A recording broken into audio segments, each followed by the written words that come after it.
नमस्ते बच्चों। हम लोग गैसेस स्टेट में PV इक्वल टू nRT देखे थे, डेंसिटी का फॉर्मूला देखे थे और फिर Dalton's law of partial pressure, ये सारी चीज़ें हम लोगों ने देखी थी। ठीक है, अब एक चीज़ हम लोग देखते हैं, वेपर प्रेशर। वेपर प्रेशर एक चीज़ होती है, वो क्या होता है इसके बारे में थोड़ी बात करते हैं। हालांकि इस टॉपिक के बारे में डिटेल में हम लोग को पढ़ना है, नेक्स्ट ईयर एक चैप्टर है सॉल्यूशन चैप्टर, उसमें डिटेल में इसके बारे में पढ़ेंगे हम लोग, बट अभी थोड़ी बहुत ज़रूरत पड़ती है इसकी, तो हम लोग देखते हैं कि ये होता क्या है।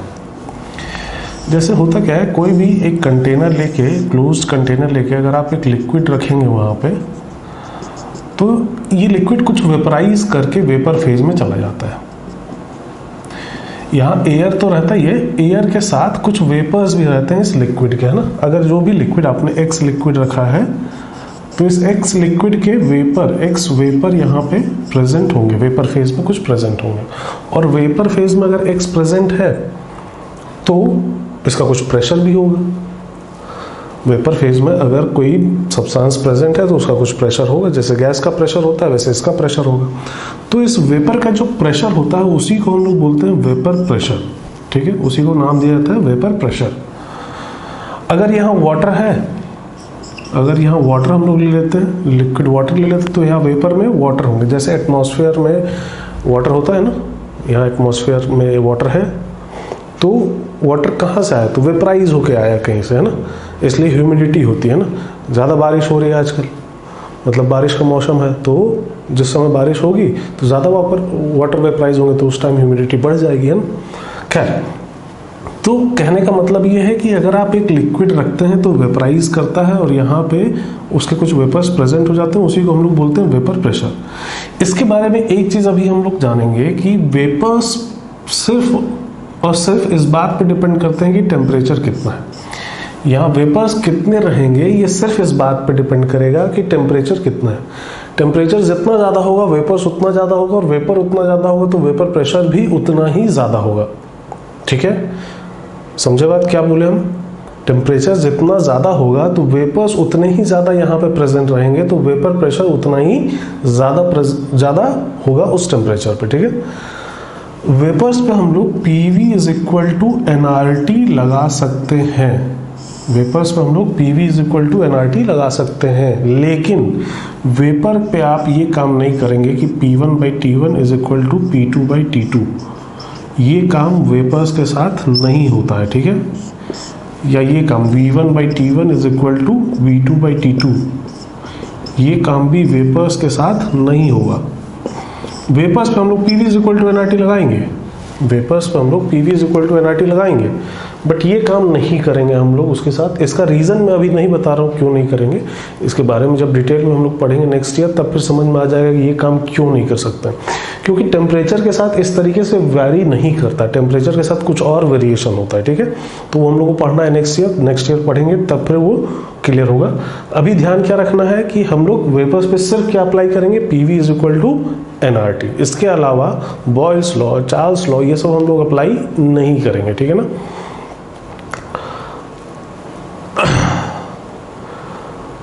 तो अच्छा, ये जो वेपर प्रेशर है ना, ये इस बात पे भी डिपेंड नहीं करता है कि कंटेनर का शेप और साइज क्या है। इस कंटेनर का शेप और साइज क्या है इस पे भी डिपेंड नहीं करता है, शेप एंड साइज। मतलब इसको आप ट्रांसफर कर दीजिए, इसको आप दूसरे छोटे कंटेनर में ट्रांसफर कर दीजिए, तो भी यहाँ पे जो वेपर होगा उसका वेपर प्रेशर, अगर यहाँ पे वेपर प्रेशर P था तो यहाँ पे भी वेपर प्रेशर P होगा। हाँ, टेम्परेचर दोनों जगह सेम होना चाहिए। अगर यहाँ टेम्परेचर T और यहाँ भी टेम्परेचर T रख रहे हैं तो वेपर प्रेशर सेम होगा। अगर वही लिक्विड यहाँ ट्रांसफर कर रहे हैं तो वेपर प्रेशर सिर्फ टेम्परेचर पर डिपेंड करता है, इसके अलावा और किसी बात पर डिपेंड नहीं करता है। ठीक है ना। अगर लिक्विड वही है और टेम्परेचर वही है तो आप कंटेनर का शेप चेंज कर दीजिए, साइज चेंज कर दीजिए, लिक्विड का अमाउंट बढ़ा घटा दीजिए, लिक्विड यहाँ थोड़ा ज़्यादा रख दीजिए, यहाँ थोड़ा कम रख दीजिए, इन सब बातों पे वेपर्स का जो प्रेशर है, वेपर प्रेशर, वो डिपेंड नहीं करता है। ठीक है, वेपर प्रेशर सिर्फ और सिर्फ किस बात पे डिपेंड करता है? टेम्परेचर पे। जब तक टेम्परेचर चेंज नहीं होगा तब तक वेपर प्रेशर चेंज नहीं होगा। ठीक है, तो बात क्या है कि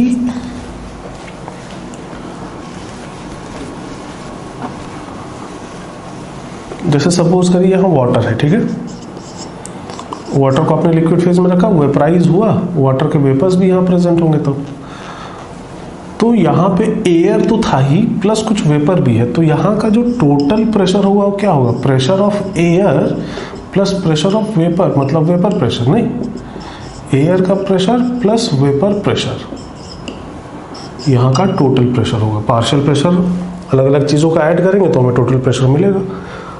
Dalton's law of partial pressure लगाया जा रहा है। अगर वाटर होता है तो उसके वाटर के वेपर प्रेशर को हम लोग एक्वस टेंशन भी लिखते हैं। ठीक है, वाटर अगर है तो वाटर का जो वेपर प्रेशर है उसको एक्वस टेंशन भी नाम दिया जाता है। इस चीज़ को याद रखेंगे। वाटर अगर स्पेशली है तो वाटर का जो वेपर प्रेशर है उसको एक्वस टेंशन भी नाम देते हैं हम लोग, है ना। तो जैसे मान लीजिए यहाँ बोला गया कि जो भी टेम्परेचर मान लेते हैं 300 केल्विन है टेम्परेचर। ठीक है, इस टेम्परेचर पे वेपर प्रेशर हमें वाटर का बता दिया गया है, कुछ है 500 mm ऑफ Hg। ठीक है, और यहाँ पे जो एयर है उसका प्रेशर है 1 atm। तो बताना है यहाँ का टोटल प्रेशर कितना होगा। तो यहाँ का टोटल प्रेशर क्या हो जाएगा? 1 atm एयर का प्रेशर है plus 500 mm of Hg vapour pressure है। ये mm में है और ये atm में, तो या तो इसको atm में कन्वर्ट कर लिया जाए, 760 से डिवाइड कर दिया जाए, या फिर अगर mm में ही लिखना है तो टोटल प्रेशर 1 atm मतलब 760 mm of Hg plus vapour pressure है 500, ये आ जाएगा, mm में आ जाएगा। ये atm में आया था और ये जो आएगा कितना आ जाएगा? 1260, ये mm ऑफ Hg में आ जाएगा। जिसमें भी आप निकालना चाहें, दोनों में निकाल सकते हैं हम, ठीक है ना। अब इसी में फर्दर क्वेश्चन बना दिया गया कि इस कंटेनर में जितना भी कंटेंट है इसको हम लोग ट्रांसफर कर रहे हैं एक दूसरे कंटेनर में।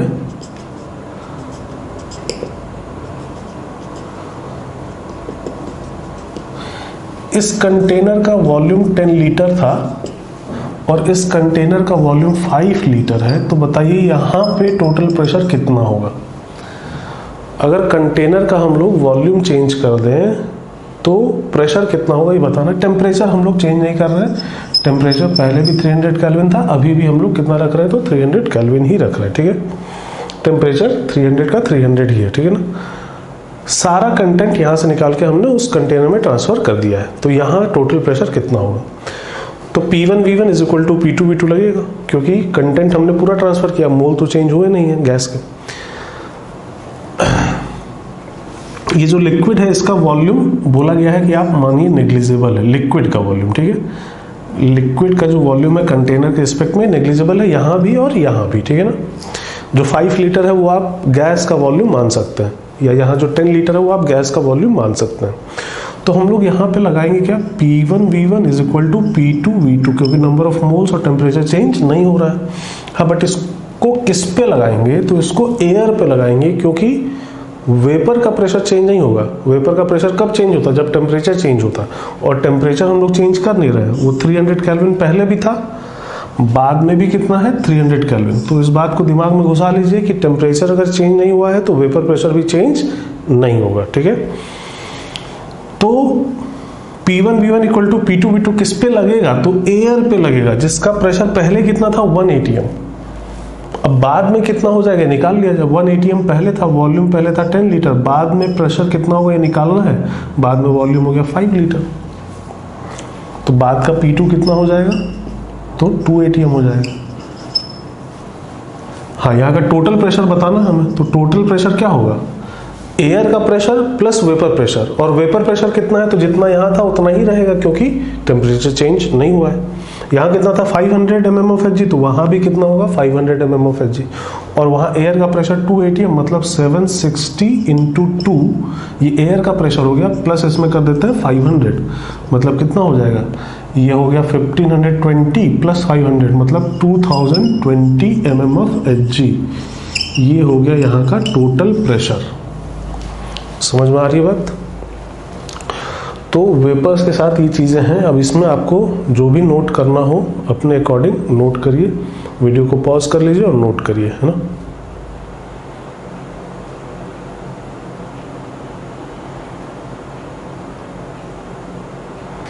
नोट कर लिया? चलिए, बहुत ज़्यादा डिटेल में हम लोग बात नहीं कर रहे हैं इसकी अभी, क्योंकि इस पर डिटेल में हम लोग को नेक्स्ट ईयर बात करना ही है। बट गैसेस स्टेट में कुछ क्वेश्चन इसको लेके बना दिए जाते हैं, तो वो हम लोगों ने देख लिया, ठीक है।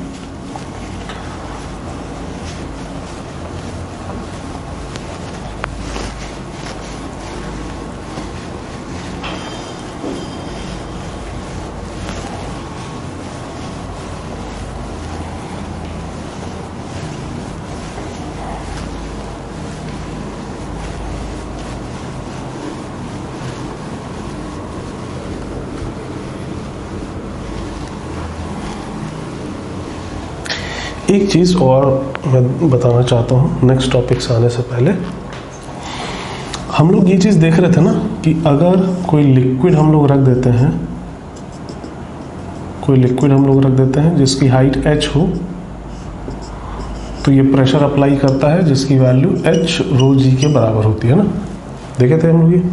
और अगर मरकरी होता था तो हम लोग बहुत आसानी से निकाल लेते थे प्रेशर कितना होगा बॉटम पे, है ना, याद है ना। जैसे यहाँ 1 atm है तो बॉटम पे pressure P is equal to 1 atm मतलब 76 सेंटीमीटर ऑफ मरकरी, और ये h सेंटीमीटर मान लेते तो 76 प्लस h ऐसा हो जाता था। जैसे मान लेते ये 10 सेंटीमीटर है तो बॉटम का प्रेशर, बॉटम पे कितना होगा प्रेशर, यहाँ का प्रेशर P, तो 76 प्लस 10 मतलब ये 86 सेंटीमीटर ऑफ मरकरी हो जाएगा बॉटम का प्रेशर, ठीक है ना। बट कभी कभी क्या किया जाता है, यहाँ मरकरी की जगह दूसरा लिक्विड ले लिया जाता है। Mercury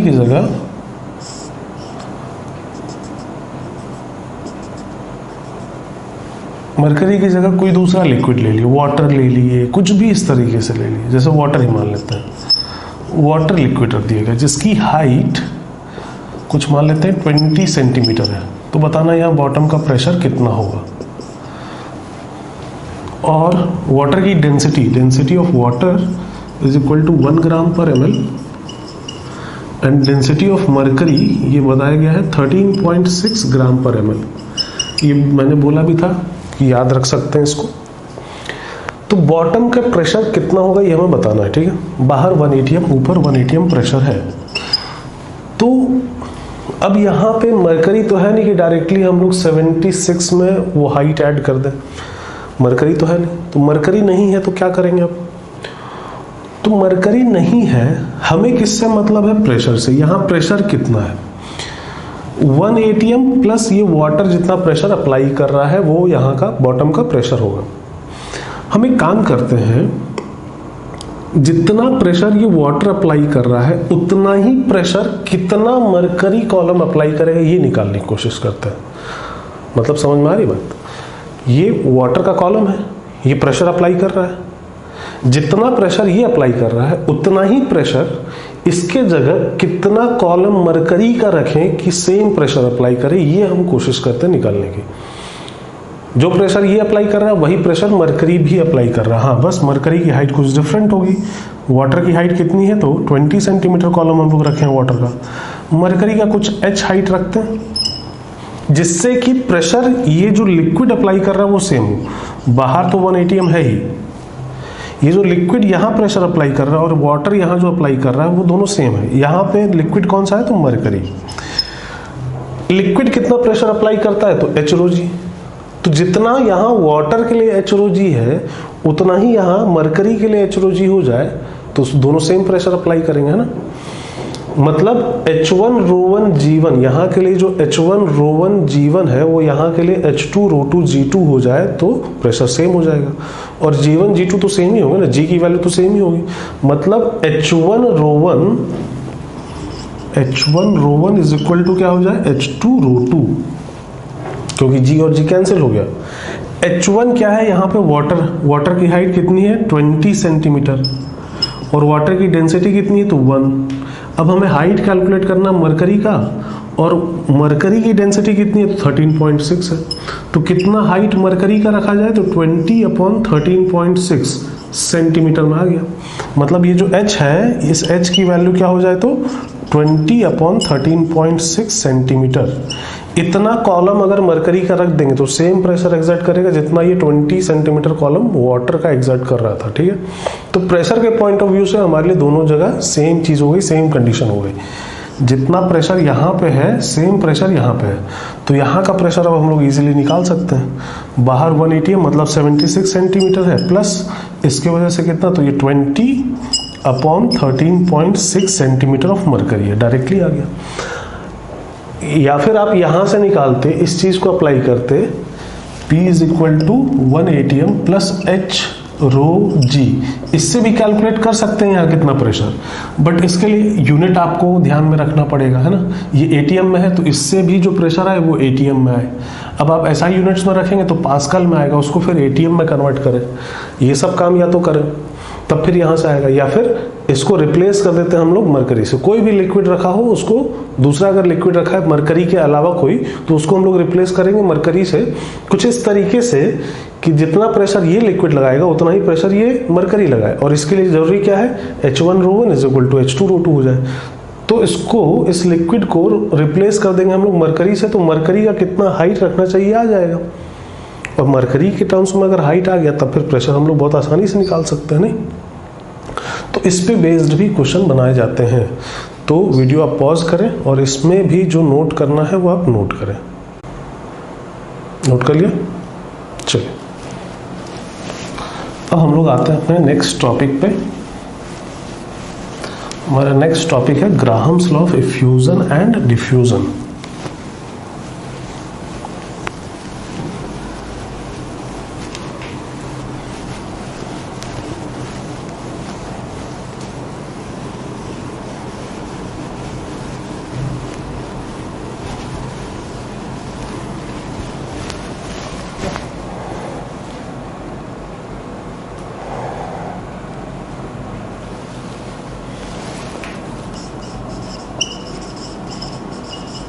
Graham's law of effusion and diffusion.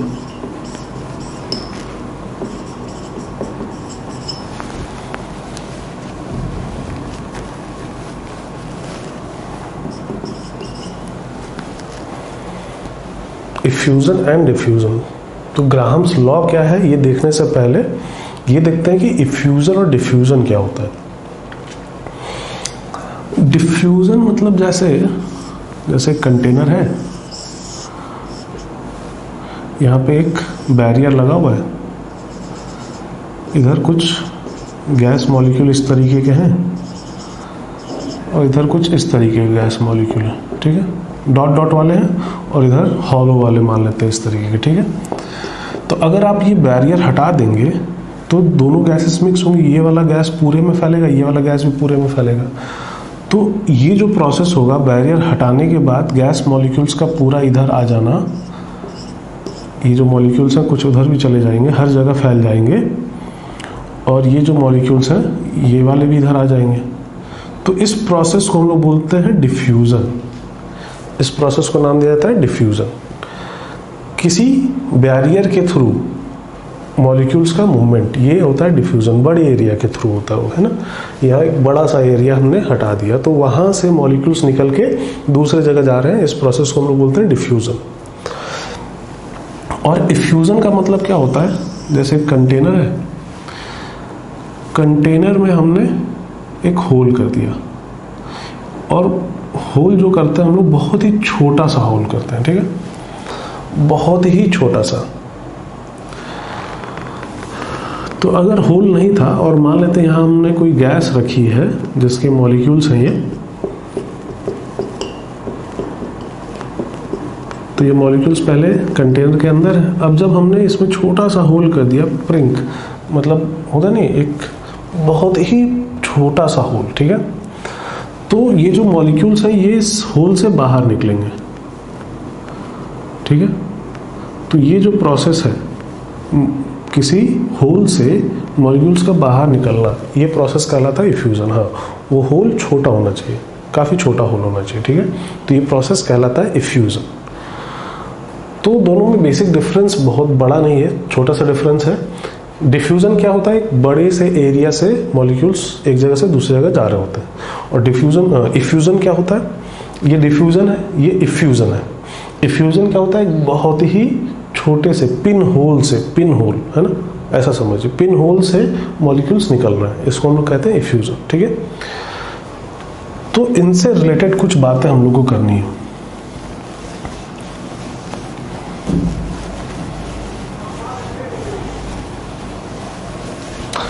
हम लोग को रेट से रिलेटेड बातें करनी है कि इफ्यूजन या जो डिफ्यूजन होता है उनका रेट किस बात पे डिपेंड करता है। इफ्यूजन मतलब गैस निकल रही है, इफ्यूजन डिफ्यूजन मतलब गैस का फ्लो हो रहा है, तो किस रेट से हो रहा है।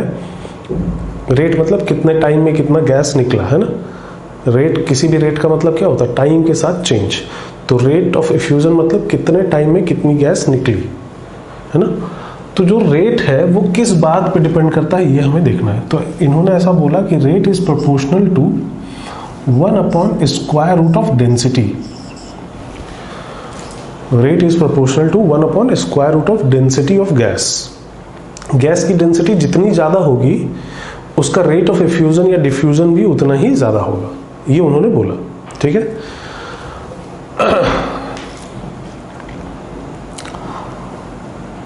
बाकी सारी चीजें हम लोग कांस्टेंट रख रहे हैं। एक्चुअली डेंसिटी क्या हम लोग लिखे थे, फॉर्मूला Pm/RT, है ना, याद होगा, D = Pm/RT, जहां P प्रेशर था, M मॉलिक्यूलर मास था, R तो कांस्टेंट ही और T टेम्परेचर था। तो प्रेशर और टेम्परेचर हम लोग कांस्टेंट रख रहे हैं, उनको वेरी नहीं करा रहे हैं, सिर्फ मॉलिक्यूलर मास को वेरी करा रहे हैं, ठीक है। अलग अलग गैसेस के बारे में देख रहे हैं under same condition of pressure and temperature, ठीक है। तो हम लोग ऐसा बोल सकते हैं फिर कि R इज प्रोपोर्शनल टू 1/स्क्वायर रूट ऑफ P और T तो कांस्टेंट ही है, वेरिएबल बचा क्या, मॉलिक्यूलर मास। तो R इज प्रोपोर्शनल टू 1/स्क्वायर रूट ऑफ M। हाँ, लेकिन इसके लिए कंडीशन क्या है, अंडर आइडेंटिकल कंडीशन। और आइडेंटिकल कंडीशन किसकी, तो प्रेशर एंड टेम्परेचर की। प्रेशर एंड टेम्परेचर आइडेंटिकल होने चाहिए, तब R is proportional to √m होगा, ठीक है।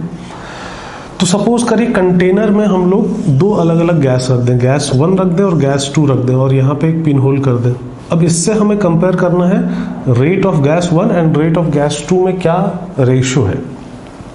तो इस चीज को अगर यूज किया जाए तो R1 इज प्रोपोर्शनल टू क्या लिखेंगे, 1/√ऑफ मॉलिक्यूलर मास ऑफ गैस 1, और R2 क्या लिखा जाएगा, R2 इज प्रोपोर्शनल टू 1/√ऑफ मॉलिक्यूलर मास ऑफ गैस 2, इस चीज को यूज करके। तो अगर इन दोनों को डिवाइड कर दें हम लोग तो R1/R2 क्या आ जाएगा, प्रोपोर्शनलिटी इक्वलिटी में कन्वर्ट हो जाएगा। और अपॉन में M1 है यहाँ पे, तो ये अपॉन में रहेगा, ये वाला टर्म ऊपर आ जाएगा, नहीं, अंडर रूट में क्या आ जाएगा, M2/M1, M2/M1। तो R1/R2 इज इक्वल टू क्या हो गया, अंडर रूट M2/M1। हाँ, लेकिन ये कब अप्लाई होगा, तो अंडर आइडेंटिकल कंडीशंस।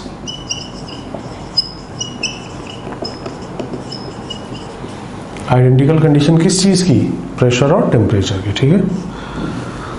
तो ये फॉर्मूला हुआ R1/R2 का। इस पे न्यूमेरिकल्स बनते हैं, कैसे बनते हैं हम लोग बात करेंगे अभी। पहले आप हेडिंग डालिए, वीडियो को पॉज करिए और इस चीज को नोट करिए।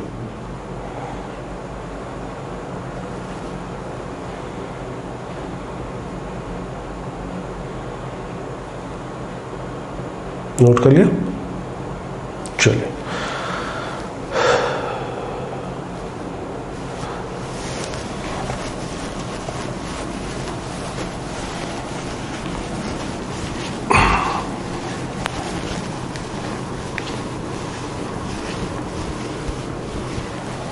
जैसे बोला गया सिंपल सा question, calculate ratio of rate of effusion of hydrogen and helium under identical conditions.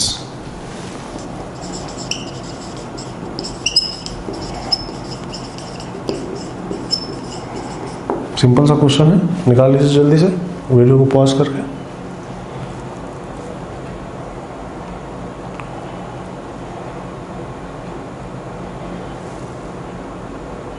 आ गया?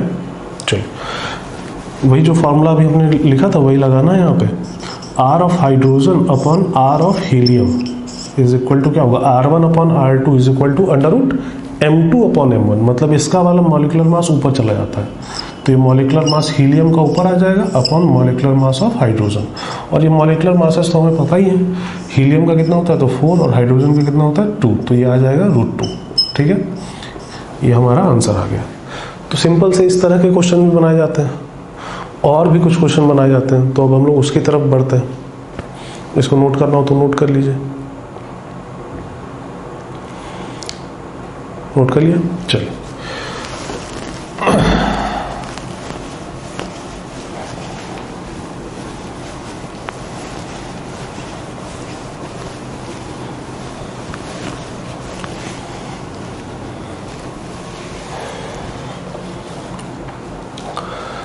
हमने ये तो देख लिया कि rate is proportional to 1 upon square root of m। Molecular mass gas का जितना ज़्यादा होगा उसका रेट ऑफ डिफ्यूज़न या इफ्यूज़न दोनों ही, ठीक है ना, ये चीज़ दोनों के लिए एप्लीकेबल होती है। तो rate is proportional to 1 upon under root of m। Molecular mass जितना ज़्यादा उसका रेट उतना ही कम, ठीक है। बट ये सिर्फ मॉलिक्यूलर मास के साथ हुआ, बाकी चीज़ें भी फिर वेरी करा के देखी गई कि प्रेशर मान लीजिए हम लोग वेरी करा दें, किसी एक गैस की ही बात करें, बट अलग अलग प्रेशर कंडीशन में देखा जाए कि इफ्यूज़न और डिफ्यूज़न पे क्या फ़र्क पड़ रहा है। तो इफ्यूज़न और डिफ्यूज़न पे क्या फ़र्क पड़ता है प्रेशर के साथ, तो ये देखा गया कि प्रेशर जैसे कंटेनर है उसके अंदर गैस का प्रेशर जितना ज़्यादा रखेंगे तो जब उसमें होल करेंगे तो उतनी तेज़ी से गैस बाहर निकलेगी, नहीं? मतलब प्रेशर के डायरेक्टली प्रोपोर्शनल होगा rate of effusion and diffusion, ठीक है। Rate is proportional to 1 upon under root m। हाँ, इसके लिए बाकी चीजें कांस्टेंट होनी चाहिए। Rate is proportional to p, इसके लिए बाकी चीजें कांस्टेंट होनी चाहिए, m कांस्टेंट होना चाहिए। तो m पे कैसे वैरी कर रहा है ये यहां से पता चला, p पे कैसे वैरी कर रहा है यहां से पता चला। तो इन दोनों को अगर कंबाइन कर दिया जाए तो कंबाइन करने के बाद क्या आ जाएगा, r is proportional to p upon root m। नहीं, r is proportional to p upon root m। तो फिर से अगर दो अलग अलग गैसेस को कंपेयर किया जाए तो R1 इज प्रोपोर्शनल टू क्या लिख देंगे हम लोग, P1 अपॉन रूट M1 और R2 is proportional to P2 upon root M2। तो यहाँ से R1 अपॉन R2 क्या आ जाएगा, प्रोपोर्शनलिटी हट के इक्वालिटी आ जाएगा, और यहाँ पे P1 अपॉन P2 आएगा, P1 upon P2 under root में क्या आ जाएगा, M2 ऊपर चला जाएगा, नहीं, M2 अपॉन M1।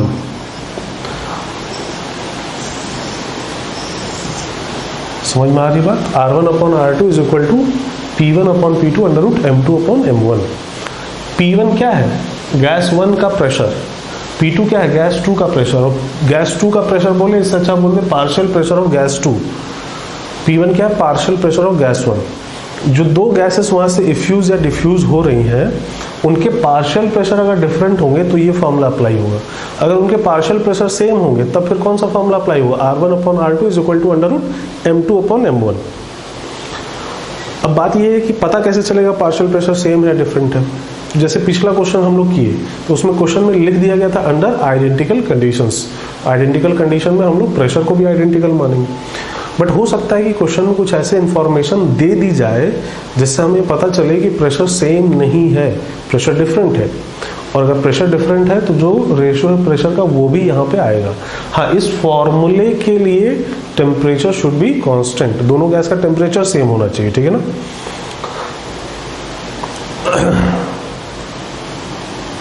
तो R1 upon R2 is equal to P1 by P2 under root M2 by M1।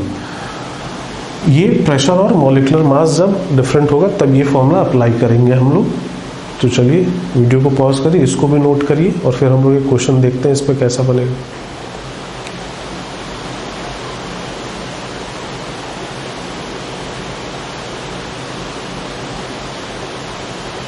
Note कर लिया? चलिए एक क्वेश्चन देखता हूँ।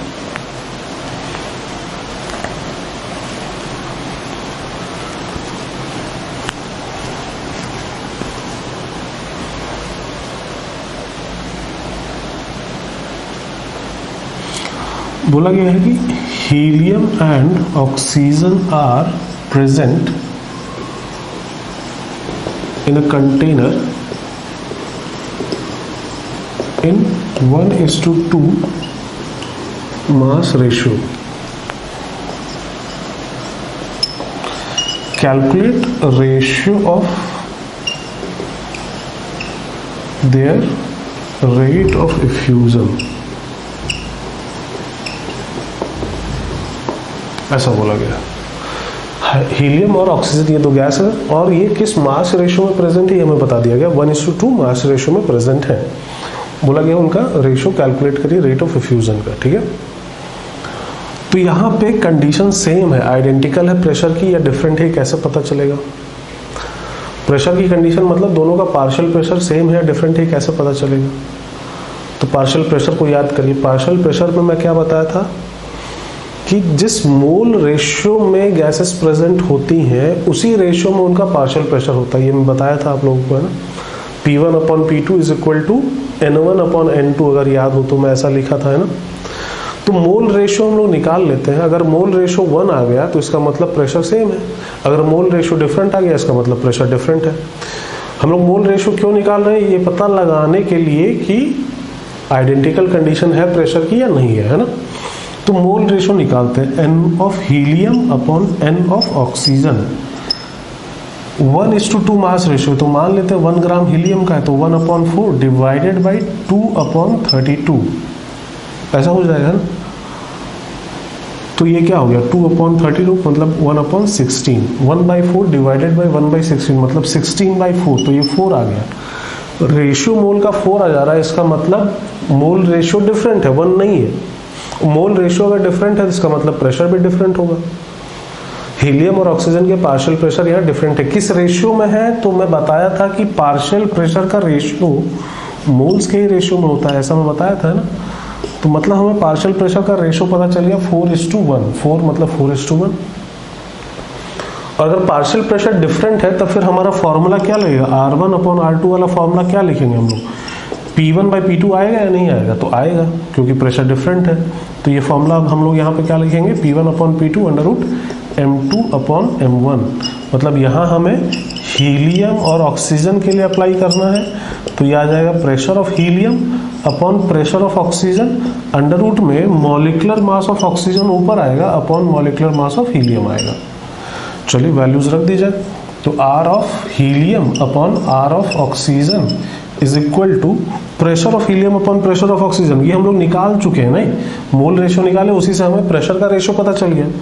तो यहाँ आ जाएगा 4/1 अंडर रूट पे मॉलिक्यूलर मास का रेशियो। मॉलिक्यूलर मास ऑक्सीजन का कितना है? 32 और हीलियम का कितना है? 4।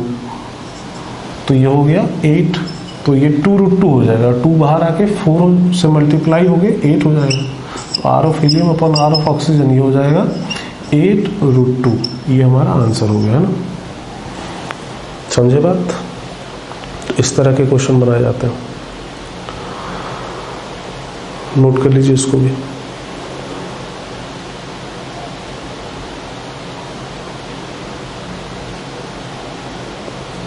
नोट कर लिया? चलिए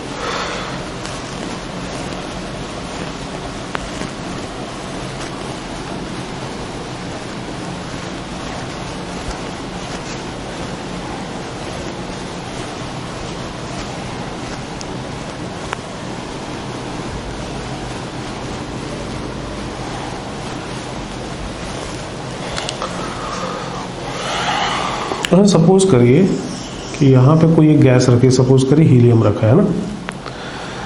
अब इस कंटेनर में हम यहाँ पे एक होल कर रहे हैं तो हीलियम यहाँ से निकलेगा, और यहाँ दूसरा होल कर दे रहे तो यहाँ से हीलियम निकलेगा।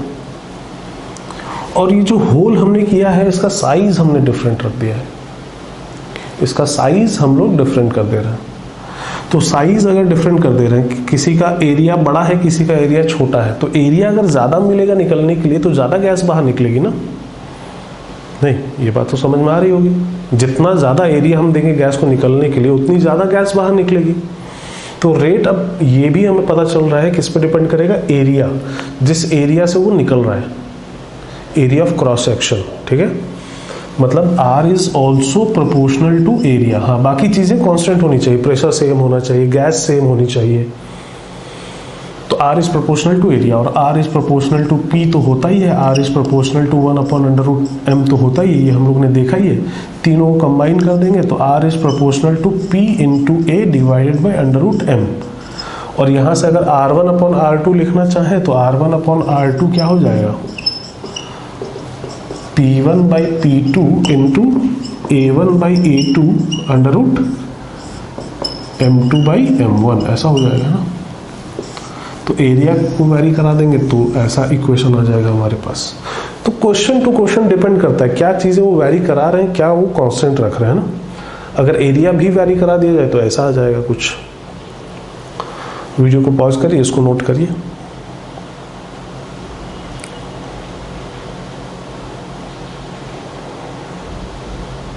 नोट कर लिया। चलिए इस पे एक क्वेश्चन देख लेते हैं।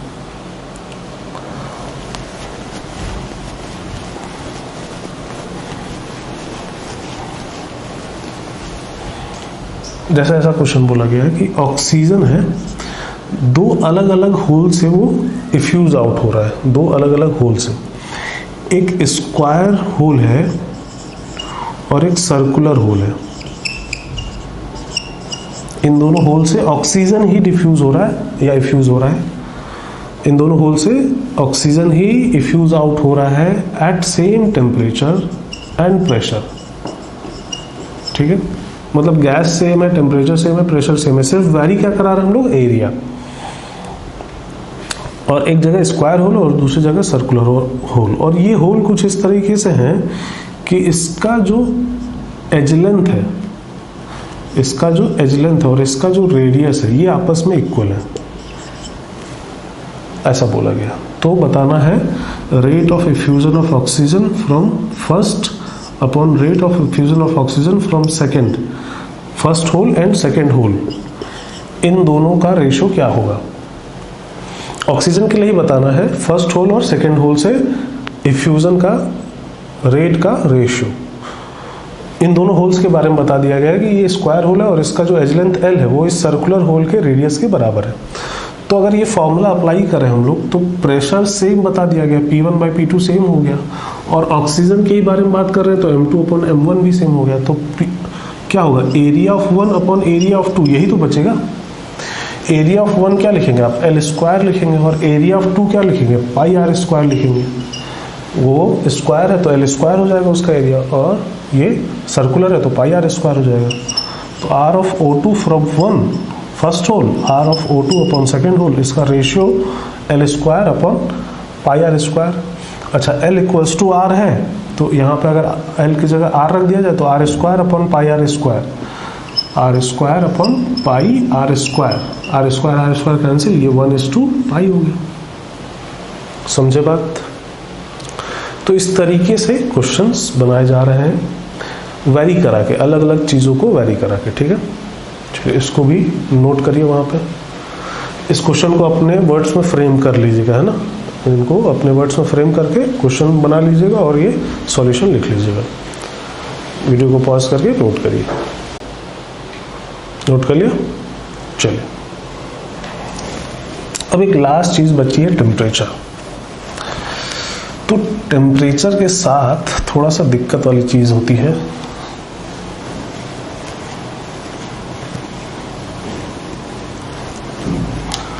लोग टेम्परेचर वाला इक्वेशन नहीं लिखते हैं। पहले एक चीज समझ लीजिए, उसके बाद टेम्परेचर की बात कर लेते हैं।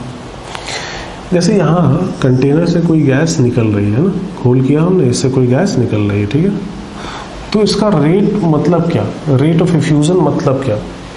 तो रेट ऑफ इफ्यूजन को हम लोग कई तरीके से डिफाइन कर सकते हैं। कई तरीके से मतलब क्या यहाँ से गैस निकली तो कितना मोल गैस का निकला अपॉन कितने टाइम में निकला, इसको रेट बोल सकते हैं, rate of effusion, moles upon time. ठीक है, कितना मोल गैस का निकला कितने टाइम में। या फिर एक दूसरा तरीका है इसको डिफाइन करने का, यहीं पे रेट को हम लोग वॉल्यूम के टर्म्स में डिफाइन कर सकते हैं, कितना वॉल्यूम जो गैस निकली है उसका कितना वॉल्यूम निकला है अपॉन कितने टाइम में। रेट को ही हम लोग वॉल्यूम के टर्म्स में डिफाइन कर सकते हैं, इसको बोलते हैं वॉल्यूम फ्लो रेट और इसको बोलते हैं moles flow rate, amount flow rate. ठीक है, volume flow rate and amount flow rate. और एक तरीका होता है, सपोज करें गैस यहाँ से निकली तो गैस के मॉलिक्यूल्स मोशन करते हैं, तो जो गैस निकला है वो मॉलिक्यूल मोशन करेगा, मोशन करके जाएगा कहीं, तो ये कितना डिस्टेंस ट्रैवल किया है ये मॉलिक्यूल जो निकला है, डिस्टेंस ट्रैवल्ड अपॉन कितने टाइम में वो डिस्टेंस ट्रैवल किया है, ये भी तरीका होता है। तीनों तरीके से हम लोग रेट को डिफाइन करते हैं। तो जो आर हम लोग लिख रहे हैं रेट ऑफ एफ्यूजन या डिफ्यूजन, वो उसके जगह हम लोग कुछ भी ऐसा लिख सकते हैं ना।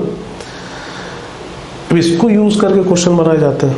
कैसे क्वेश्चन बनाए जाते हैं, जैसे ऐसा क्वेश्चन बनाया जाता है, 100 ml of hydrogen gas effuses out in 5 seconds from container.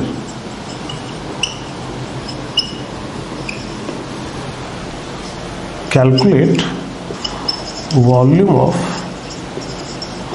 oxygen gas that will effuse out in 10 seconds from the same container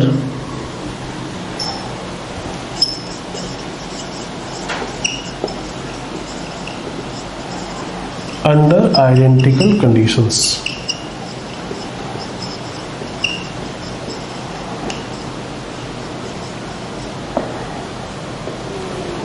question समझ में आ रहा है?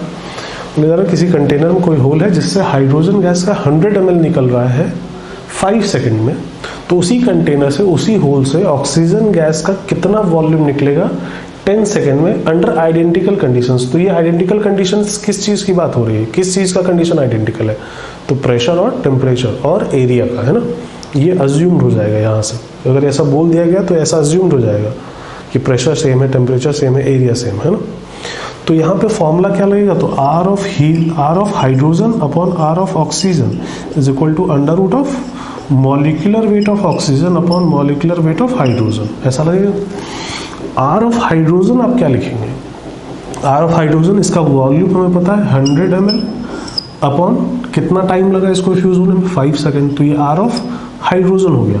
अपॉन में आर ऑफ ऑक्सीजन क्या होगा, तो इसका वॉल्यूम मान लेते हैं VmL निकला है कितने टाइम में 10, तो ये आर ऑफ ऑक्सीजन हो गया, is equal to under root of molecular weight of oxygen ये है 32 और मॉलिक्यूलर वेट ऑफ हाइड्रोजन ये है 2, तो ये √16 मतलब 4 हो गया।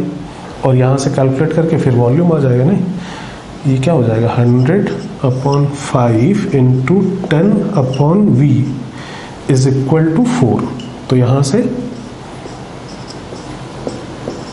V आ जाएगा 50 ml, 2 इधर आके कैंसिल 50 ml, समझे बात। तो इस तरीके से भी क्वेश्चन बनाया जाता है। यहाँ वॉल्यूम की बात हो गई है, हो सकता है मोल्स की बात कर ले यहाँ पे कि 0.5 मोल हाइड्रोजन का निकला, तो बताइए कितना मोल ऑक्सीजन का निकलेगा सेम टाइम में। सेम टाइम में या डिफरेंट टाइम भी दिया सकता है, जैसे यहाँ टाइम डिफरेंट है, हो सकता है सेम टाइम भी हो जाए क्वेश्चन में, और अगर सेम टाइम हो गया तब तो बढ़िया ही है और अच्छी बात है, ये टाइम और ये वाला टाइम कैंसिल आउट हो जाएगा, है ना। तो इस तरीके के भी क्वेश्चंस बनाए जाते हैं। तो पहले इस चीज़ को नोट करिए और फिर ये क्वेश्चन नोट करिए वहाँ पे।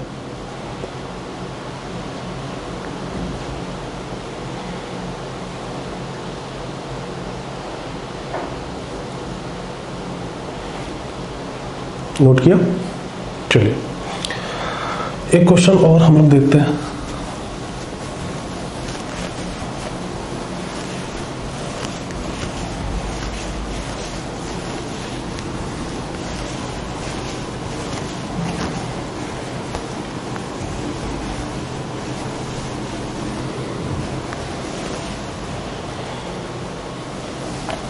क्वेश्चन कुछ ऐसा है, ammonia gas and HCl gas are released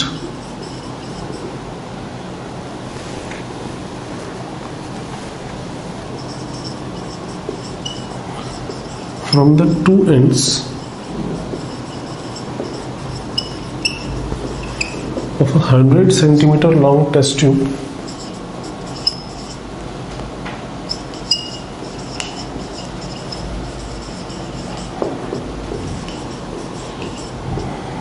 under identical conditions.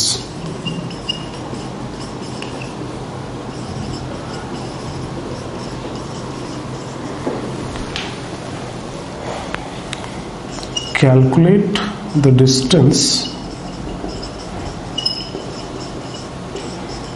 from ammonia end where white fumes will form first.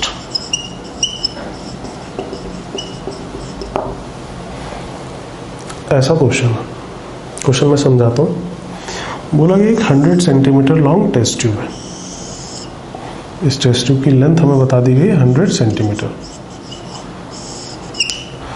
इसके दो एंड हैं, एक एंड से हम लोग अमोनिया गैस रिलीज कर रहे हैं और दूसरे एंड से हम लोग HCl गैस रिलीज कर रहे हैं, ठीक है, अंडर आइडेंटिकल कंडीशन, मतलब जो प्रेशर टेम्परेचर इसका वही प्रेशर टेम्परेचर इसका। बोला गया बताइए इस एंड से कितने डिस्टेंस पे हमें पहली बार वाइट फ्यूम्स दिखाई देंगे। तो बात यह कि वाइट फ्यूम्स क्यों दिखाई देंगे, तो वाइट फ्यूम्स किसके होंगे, तो NH4Cl के होंगे।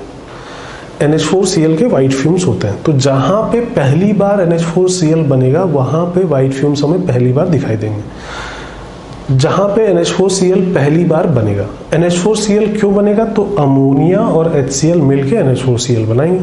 इधर से अमोनिया आ रहा है, इधर से HCl आएगा, कहीं पे पहली बार वो दोनों मिलेंगे। तो जहां पे पहली बार मिलेंगे वहां पे सबसे पहली बार NH4Cl बनेगा, वहीं पे सबसे पहली बार हमें वाइट फ्यूम्स दिखाई देंगे। तो वो डिस्टेंस हमें कैलकुलेट करना है अमोनिया एंड से, इस एंड से कितने डिस्टेंस पे होगा। तो एक बार वीडियो को पॉज करके खुद ट्राई करिए, फिर मैं बताता हूं।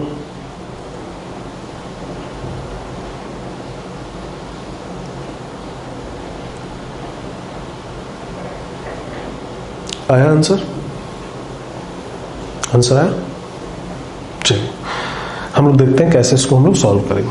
तो मान लेते हैं कि D डिस्टेंस पे ऐसा होगा कि वहां पे पहली बार वाइट फ्यूम्स बन रहे हैं,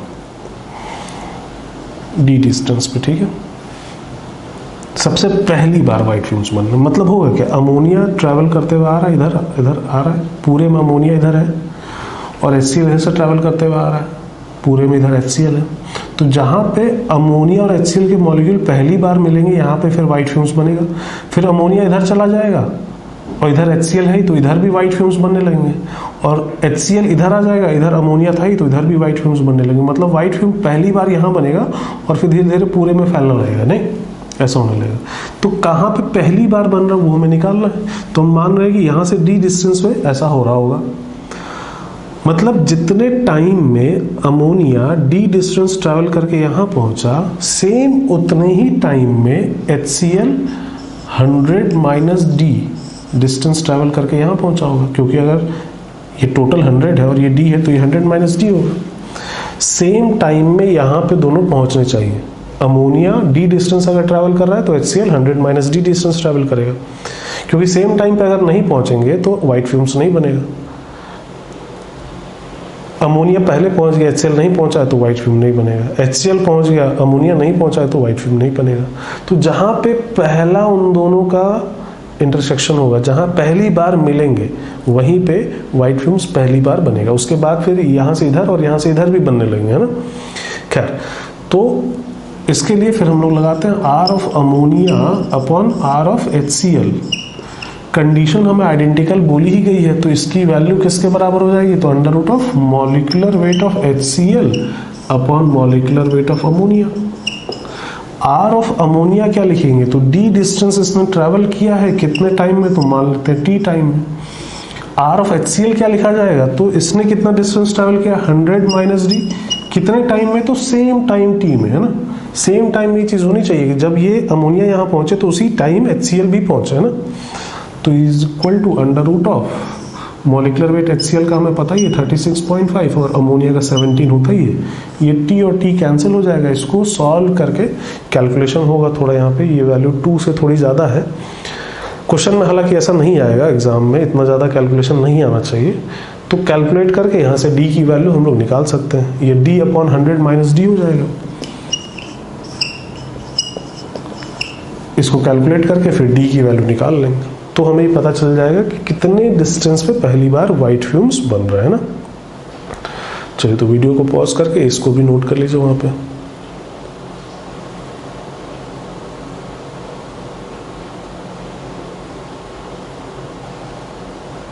नोट कर लिया। चलिए इसी तरह का एक क्वेश्चन ऐसा भी बनाया जाता है।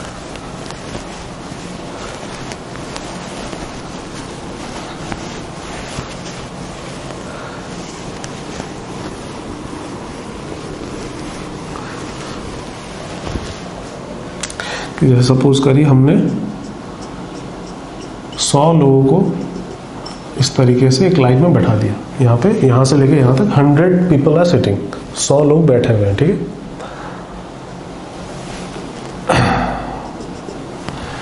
इधर से क्या कर रहे हैं आप लोग, इधर से लाफिंग गैस रिलीज कर दे रहे हैं, ठीक है। इधर से लाफिंग गैस रिलीज कर दे रहे हैं और इधर से हम लोग टीयर गैस रिलीज कर दे रहे हैं अंडर आइडेंटिकल कंडीशंस। इधर लाफिंग गैस, इधर टीयर गैस। तो लाफिंग गैस जैसे जैसे पास करेगी इधर के लोग हंसना स्टार्ट कर देंगे, जैसे जैसे टीयर गैस इधर से पास करेगी तो इधर के लोग रोना स्टार्ट कर देंगे। तो हमें क्या बता रहा है, वो कौन सा पहला पर्सन होगा जो दोनों काम एक साथ करेगा, हंसेगा भी और रोएगा भी, है ना। इस तरह के क्वेश्चंस बनाए जा सकते हैं ना। चलिए खैर, वैल्यूज अगर इनके मॉलिक्यूलर मास पता हो तो हम लोग सॉल्व कर ही सकते हैं, नहीं जैसा अभी किए थे D अपॉन 100 माइनस डी, वैसे ही इसमें भी कर लेना है। खैर, एक लास्ट बात जो बची रहेगी, टेम्परेचर के साथ वेरिएशन, है ना। तो टेम्परेचर के साथ वेरिएशन थोड़ा डिफरेंट होता है। टेम्परेचर के साथ वेरिएशन के लिए डिफ्यूज़न में हम लोग अलग फार्मूला यूज़ करते हैं और इफ्यूज़न में अलग फार्मूला यूज़ करते हैं। डिफ्यूज़न में फार्मूला ये हो जाता है R1 upon R2 is equal to P1 upon P2 into A1 by A2 under root M2 by M1 into T1 by T2। Complete formula अगर लिखें तो, ठीक है। बट इफ्यूज़न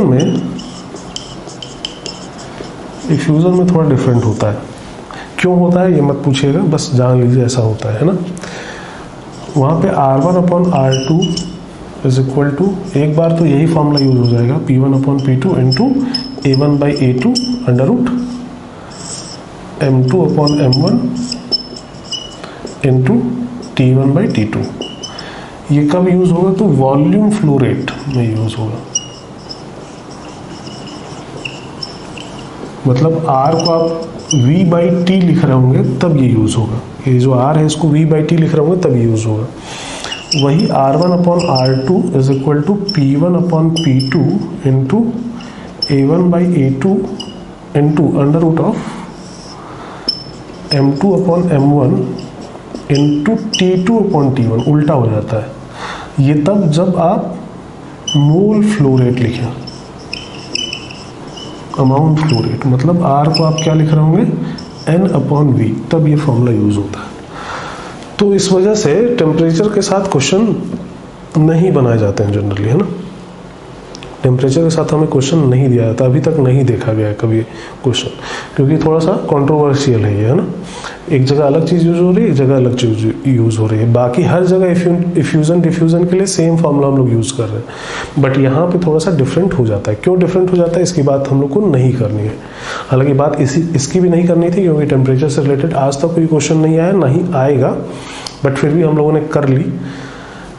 तो ऐसा कुछ फॉर्मूला होता है, इसको बस नोट कर लीजिए, कभी इस पे क्वेश्चंस नहीं आने चाहिए, ठीक है ना। चलिए तो आज हम लोग इतना ही देखते हैं, Graham law of effusion and diffusion तक ही। ये टॉपिक यहाँ पे कंप्लीट भी होता है। अब इसके क्वेश्चंस आप लोग को सॉल्व करना है, असाइनमेंट्स में दिए गए क्वेश्चन उनको सॉल्व करेंगे। इसके आगे फिर अब हम लोग नेक्स्ट क्लास में देखेंगे, ठीक है। Thank you.